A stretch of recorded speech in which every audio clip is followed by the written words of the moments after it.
গোসলের পর নামাজ পড়ার জন্য কি আবার ওযু করতে হবে? কাউকে জন্মদিনের শুভেচ্ছা জানানো যাবে কিনা? কিভাবে বুঝবো যে আমার ইবাদত কবুল হচ্ছে কি না? সালাতে মনোযোগ তৈরির জন্য কি চোখ বন্ধ করে সালাত পড়া যাবে? সিগারেট খেয়ে মসজিদের ভেতরে যাওয়া যাবে কিনা? খারাপ স্বপ্ন দেখা থেকে বাঁচার উপায় কি? এই অজুর বিষয়ে আমাদের বেশ কিছু ত্রুটি, বেশ কিছু ভুল ভ্রান্তি হয়ে থাকে। অজুর যে ভুলগুলো হয়তো আপনিও করেন। আমরা আজকাল বেশিরভাগ লোক অজু করি হলো টয়লেটের মধ্যে, আর টয়লেটের মধ্যে আল্লাহর নাম নেওয়া নিষেধ, ঠিক না? ঠিক, টয়লেটের মধ্যে আল্লাহর নাম নেওয়া নিষেধ, জায়েজ নাই। তাহলে আমাদের অজু যদি টয়লেটে, আপনার বাথরুমের ভেতরে যে কি করি, অজু করি, তাহলে আমি বিসমিল্লাহ বলতে পারবো না, কারণ আল্লাহর নাম নেওয়া বাথরুমে নিষেধ, টয়লেটে নিষেধ। আবার বিসমিল্লাহ না বললে আমার অজুটাও পূর্ণাঙ্গ হচ্ছে না, তাহলে আমি করবোটা কি? টয়লেট আর বাথরুম একসাথে থাকে, আমরা গোসল করতে যাওয়ার সময় কি টয়লেটের দোয়া পড়ে যাব? মোটা হওয়ার জন্য বা হাইট ডেভেলপের জন্য ওষুধ সেবন করা যায় আছে? দাঁড়িয়ে জুতা পরার ব্যাপারে হাদিসে নাকি নিষেধ আছে, কথাটা কতটুকু সঠিক?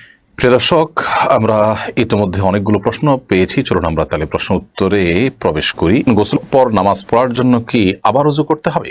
গোসলের পর নামাজ পড়ার জন্য আলাদা করে ওযু করার প্রয়োজন নেই, যদি গোসলটা আপনি সুন্নাহসম্মতভাবে করে থাকেন। সুন্নাহসম্মত গোসল কি? সুন্নাহসম্মত গোসল হলো শরীরের কোনো জায়গায় নাপাক লেগে থাকলে, সেটা কাপড় হোক শরীর হোক, সেই জায়গাটাকে আগে আলতোভাবে ধুয়ে ফেলতে হবে। এরপর দুই হাতের কবজি ভালো করে ধুয়ে 3 বার, ঠিক অজুর মতো করে 3 বার কুলি, অজুর মতো নয়, অজুর নিয়ত করে একেবারে 3 বার কুলিতে নাকে পানি, মুখ ধোয়া, হাত ধোয়া এবং মাথা মাছরা করা।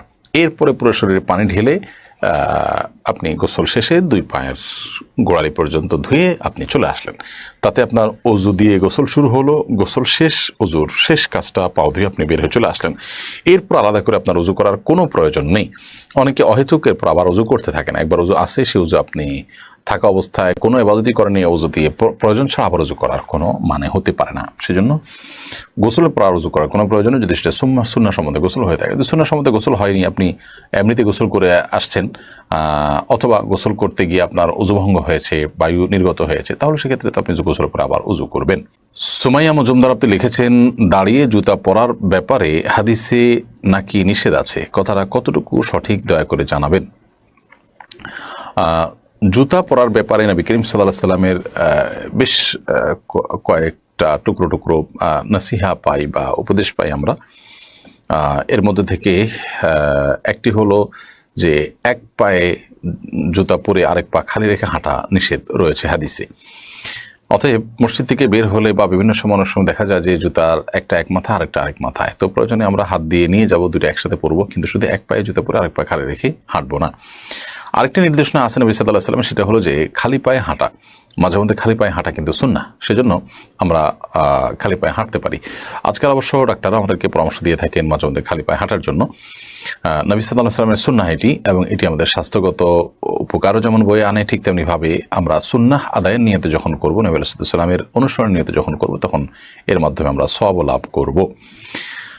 অতএব আমরা চেষ্টা করবো ইনশাআল্লাহ বিইذনিল্লাহ এই সুন্নাহটাকেও জিন্দা করার। কিন্তু এর বাইরে আপনি যেটি লিখেছেন যে দাঁড়িয়ে জুতা পরার পরে নিষেধাজ্ঞা আছে, আমার জানা নেই যে এরকম কোনো হাদিস আছে দাঁড়িয়ে জুতা পরা নিষেধ।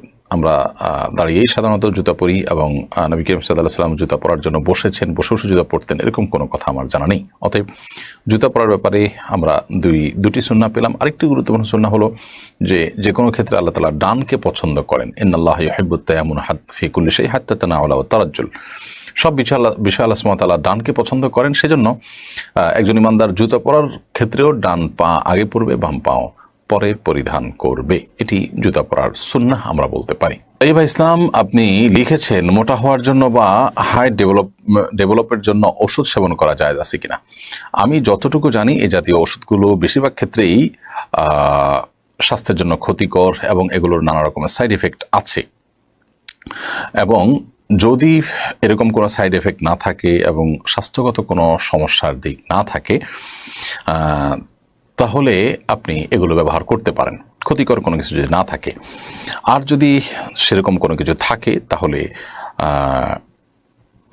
আপনার জন্য এটা ব্যবহার করা যায় হবে না। কারণ আল্লাহ সুবহানাহু ওয়া তাআলা বলেছেন, ওয়ালা তাকতুলু আনফুসাকুম, তোমরা নিজেদেরকে ধ্বংস করো না। আল্লাহ বলেছেন, ওয়ালা তুলকু বিআইদিকুম ইলা তাহলুকা, তোমরা নিজেদেরকে ধ্বংসের দিকে ঠেলে দিও না। তো এই জন্য আমরা চেষ্টা করব যথাসম্ভব এই জাতীয় ক্ষেত্রে এমন বিষয় যেন না হয় সেদিকটা খেয়াল করতে, যে বিষয়টি আমাদের মনোযোগ আমাদের কি বলে ক্ষতির কারণ হতে পারে, সমস্যার কারণ হতে পারে। সেরকম কিছু না হলে সেটি জায়েজ আছে। মঞ্জুর আহমেদ আপনি লিখেছেন, খারাপ স্বপ্ন দেখা থেকে বাঁচার উপায় কি? অনেক সময় মানুষ দুঃস্বপ্ন বা যে স্বপ্ন দেখে মানুষ ভড়কে যায়, ভয় পেয়ে যায়, এগুলো অনেক সময় শারীরিক দুর্বলতার কারণে হয়, মানসিক অবসাদগ্রস্ত থাকার কারণে হয়। অতএব সেটি যেন না হয় সেটি খেয়াল করা দরকার। অনেক সময় নির্ঘুম থাকার কারণে, অল্প ঘুমালে বা সামান্য ঘুমানোর সময় এই ধরনের পরিস্থিতি তৈরি হয়। এটারই নানা গবেষণা আছে, আপনি একটু খুঁজে দেখতে পারেন। আর এর বাইরে অর্থবহ স্বপ্ন যেগুলো মনে হচ্ছে যে ইঙ্গিতমূলক এবং সেটি দেখে আমি ভড়কে যাচ্ছি, তাহলে এরকম স্বপ্ন যেন না দেখি, তার জন্য আসলে বিশেষ কোনো উপায় আছে বলে আমার জানা নেই। তবে আপনি যেটি করতে পারেন, তাহলে এই ধরনের স্বপ্ন দেখার পর সুন্নাহ এর আলোকে বাম পাশে আপনার যে অবস্থায় থাকেন সে অবস্থা, আপনার হাতের বাম পাশে আপনি প্রতীকী থুথু ফেলবেন 3 বার, হালকা হালকা করে ঠোঁটের আগায় আপনি 3 বার থুথু করে আপনি প্রতীকী থুথু ফেলবেন। এর বাইরে আমানতু বিল্লাহি ওয়া রাসূলিহি পড়বেন এবং সম্ভব হলে সুযোগ থাকলে 2 রাকাত সালাত আদায় করবেন এবং সেই স্বপ্ন মানুষের কাছে বলে বেড়াবেন না। এগুলো হলো দুঃস্বপ্ন বা খারাপ স্বপ্ন দেখার পর করণীয়। ওযুর যে ফজিলত মুসলিম বর্ণিত হাদিসে আসছে, নবী সাল্লাল্লাহু আলাইহি ওয়াসাল্লাম বলেছেন, যে ব্যক্তি পরিপূর্ণভাবে ওযু করবে, ভালোভাবে ওযু করবে এবং ওযুর শেষে কালিমাতুশ শাহাদা যেটা আছে, আশহাদু আল্লা ইলাহা ইল্লাল্লাহু ওয়াহদাহু লা শারীকা লাহু ওয়া আশহাদু আন্না মুহাম্মাদান আবদুহু ওয়া রাসূলুহু, এই কালিমায়ে শাহাদা পাঠ করবে ওযুর শেষে, এই ব্যক্তির জন্য আল্লাহ সুবহানাহু ওয়া তাআলা জান্নাতের সমস্ত দুয়ার খুলে দিবেন।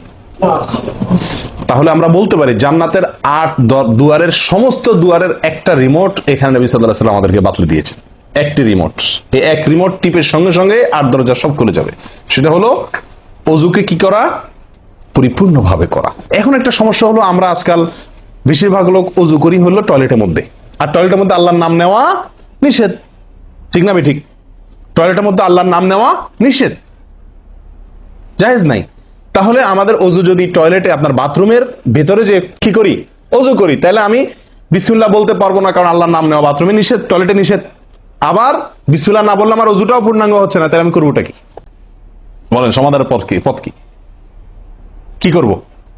কি নিষেধাজ্ঞা অমান্য করে বিসমিল্লাহ বলবো, নাকি আপনার বিসমিল্লাহ ছেড়ে দেব? তাতে তো ওযু আবার পূর্ণাঙ্গ হবে না, দুইটাই সমস্যা না?